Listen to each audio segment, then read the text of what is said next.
lagunya juga yang kayak apa ya, yang sama kayak perjalanan hidup aku gitu. Kayak banyak orang juga yang merasakan itu. Tuh. Kalau lagu favorit kamu apa? Lagu favorit aku judulnya My Everything. Soundtrack film waktu itu kan. Ya, lagunya ini agak semangat. Jadi Nyanyiin ya sedikit ya. oke. Take me to your place where our hearts belongs together. I will follow you, 'cause you're the reason that I breathe. I'll come running to you, fill me with your love forever. Promise you one thing, that I will never let you go, 'cause you are my everything. Nah, Ziva juga pernah mendapatkan dukungan langsung dari Bung Glenn ya, waktu di Idol. Iya betul. Nah, kita punya tayangannya, kita lihat ini dia. Ini sukses buat semua yang Ziva sudah persiapkan dan yang sudah Ziva buat dengan terbaik lah. Pokoknya saya cuma bisa pesan jadikan ini sebagai ajang untuk Ziva belajar, karena perjalanan Ziva pasti panjang. Yang paling penting adalah Ziva bisa nantinya, harapannya saya adalah Ziva bisa berkarya buat musik Indonesia. Jadi jadikan ini sebagai ajang untuk memulai segala sesuatunya dengan baik-baik. Itu dia. Jadi langsung disemangatin waktu itu sama Glenn. Nyong Ryan nih, di satu kampung nih Nyong Ryan nih. Ini satu kampung. Kalau NMS? NTT. Gue juga tapi- NTT Ambon. Oh, ini NTT Ambon. NTT. Ini pasti punya Kenal emosional dari yang- kapan, Ray? Gue kenal Glenn dari tahun 2002. 2002. Jadi sederhananya sebenarnya gini sih, pragmatisnya gini. Kalau nggak ada Glenn Fredly, nggak akan ada Ryan Pono di industri musik. Kalau nggak ada Glenn Fredly, nggak akan ada Pasto. Jadi buat gue Glenn lebih daripada sekedar seniman. Dia buat gue udah jadi kakak, jadi mentor. Buat banyak orang Glenn menjadi ikon generasi khusus, terlebih khusus untuk anak-anak Indonesia Timur. Glenn adalah, menurut gue sih, gue gak ketemu lagi musisi hebat seperti Glenn yang banyak meluangkan waktunya, banyak meluangkan pikirannya untuk bagaimana dia bisa memperjuangkan banyak kepentingan musik, menciptakan ekosistem musik yang jadi lebih keren, jadi lebih sejahtera buat kita semua. Dia juga memperjuangkan banyak isu-isu kemanusiaan. Glenn ini prototipe, kalau dari pabrik kita menciptakan sesuatu, Glenn ini prototipe terbaik. Jadi gak akan habisnya lah, berapa segmen juga bicara mengenai Glenn. Buat gue Glenn bintang menuntun. Lo ada momen nggak yang lu nggak pernah bisa lupain sama Bung Glenn? Sebenarnya selama ini bisa dibilang gue orang yang juga termasuk adiknya gitu ya, tapi yang paling sering juga berdebat, konflik masalah pendapat. Jadi gue termasuk pemberontak lah gitu ya, pembangkang. Apa sih yang sering jadi perdebatan kali? Ya banyak hal lah mengenai isu-isu yang lagi kita coba kerjakan, mengenai Ambon City of Music, terus mengenai banyak hal mengenai RUU musik juga kemarin sempat rame juga, jadi sempat kita ngobrol. Tapi yang paling spesial buat gue yang jadi ini jadi sangat personal kejadian ini. 2 bulan lalu Glenn hubungi gue untuk dia minta ketemu gue secara personal, kita ngobrol berdua. Dia nungguin gue di M Block 3 jam men. Dia nungguin gue dari jam 8 sampai jam setengah 12 malam gue baru datang. Lu kemana? Jadi gue ada acara, gue ada manggung, ternyata beresnya tuh Malam. kelarnya malam. Dan gue telepon Glenn, Bung, sorry banget nih gue telat nih. Kita atur waktu lain aja ya. Oh enggak Nyong, gue tunggu di M Block, lo datang aja. Gue kaget, oh gitu ya Bung, tungguin ya Bung, sorry banget. Gue datang, kita ngobrol dari jam setengah 12 malam sampai jam 2 pagi. Di Cafe Rumah Lestari punya beliau, punya Trio Lestari. Ngobrol banyak hal, musik, politik, terus mengenai Ambon City of Music. Terus terakhir dia cuma bilang, Nyong, kayaknya sudah saatnya regenerasi. Nggak selamanya harus gue yang memperjuangkan ini. Gue mohon di generasi angkatan lo juga bisa memperjuangkan hal sama. Dan gue percaya kalian udah siap. Gue baru sadar kalau ternyata itu dia sedang memberikan tongkat, men. Itu yang buat gue ini jadi sangat personal gitu. Tanpa Glenn, Indonesia Timur gak akan punya harga diri sih kalau menurut gue. Kita akan stuck anggapannya sebagai ya preman, debt collector, banyak hal-hal yang bersinggungan dengan kekerasan. Tapi Glenn menciptakan wajah baru buat anak-anak Indonesia Timur. Anak Indonesia Timur juga punya talenta, punya bakat, bahkan yang orang lain gak punya. Tepuk tangan buat Glenn. Oke sih.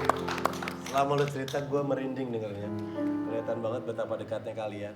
Nah saat kabar itu datang, kabar kepergian Bung Glenn. Lu lagi di mana? Gue lagi di rumah. Di rumah, dapat kabar dari? Gue lagi di rumah, dapat kabar dari teman-teman. Dapat kabar dari teman-teman yang dapat kabar juga dari orang. Oke, lu pasti. Gue kaget dan gue bilang jangan main-main dong. Oke. Kan lagi deket-deketan juga sama April Mop kan. Benar.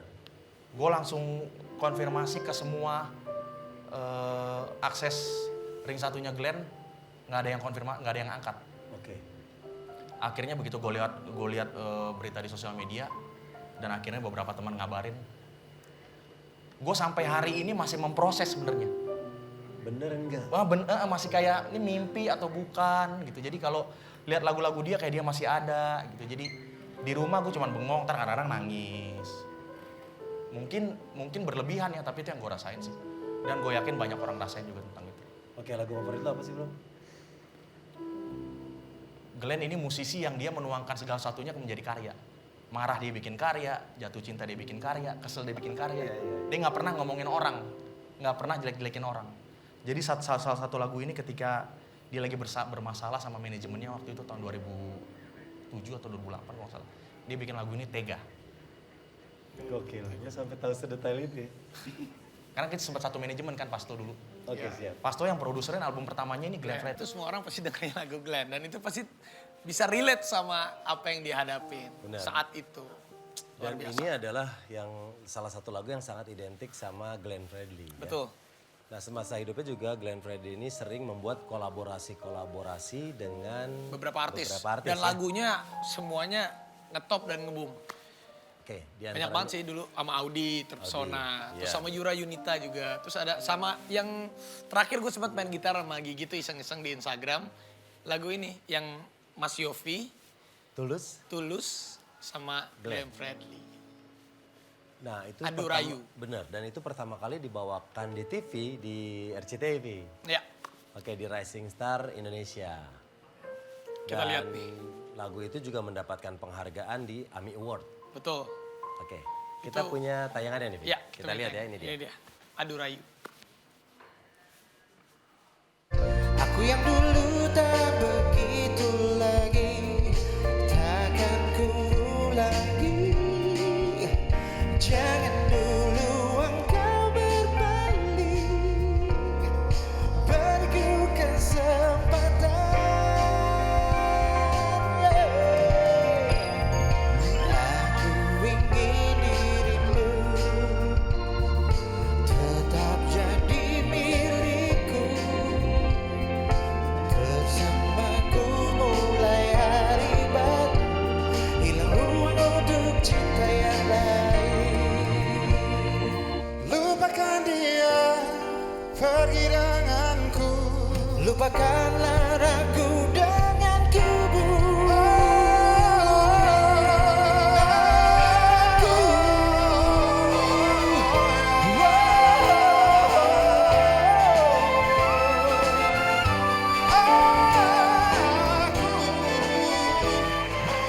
Hidup musik Indonesia, semua berangkat dari sebuah lagu dan penghargaan tertinggi untuk seluruh musisi Indonesia. Sekali lagi, selamat buat pemenang dari Anugerah Musik Indonesia.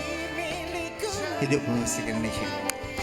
Bersamaku mulai hari baru, hilang ruang untuk cinta yang lain.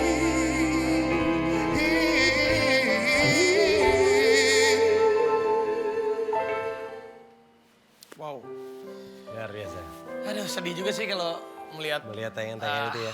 Ya kita juga karena dadakan kan perginya tuh ya kita nggak dengar kabar apa, tiba-tiba dia pergi meninggalkan kita semua. Rasanya tuh baru kemarin gue ngeliat ada gitu, sekarang udah nggak ada. Bahkan Raffi sendiri cerita tiba-tiba pengen dengerin CD-CD-nya Glenn nih. Iya, jadi waktu itu pas pergi, Iya. waktu itu pas kemarin kan kita syuting di sini nih. Iya. Gue cerita, jadi pulang waktu syuting sini minggu lalu, siangnya tuh di radio, denger lagunya Glenn Fredly jarang-jarang gue denger. Maksudnya gue kan biasanya kan dengerin ya di ini, maksudnya Iya. pas di radio lagunya Glenn tuh 3 lagu langsung di puter. Jadi inget kan, nggak lama dikabari malamnya meninggal. Itu bener, jadi aduh gue ngerasa wah bener banget sih. Benar ya. Baik, dan tadi kita lihat kolaborasi yang luar biasa dari 3 musisi yang hebat. Dan salah satunya tuh Mas Yovie Widianto. Dan kita sekarang sudah tersambung dengan Mas Yovie. Kita pengen nanya bagaimana proses dari lagu tersebut. Ya, hai Mas Yovie. Halo Mas Yovie. Hai Raffi, Mas Yovie. hai Denny. Halo Mas. Mas Iya, Yovie, halo.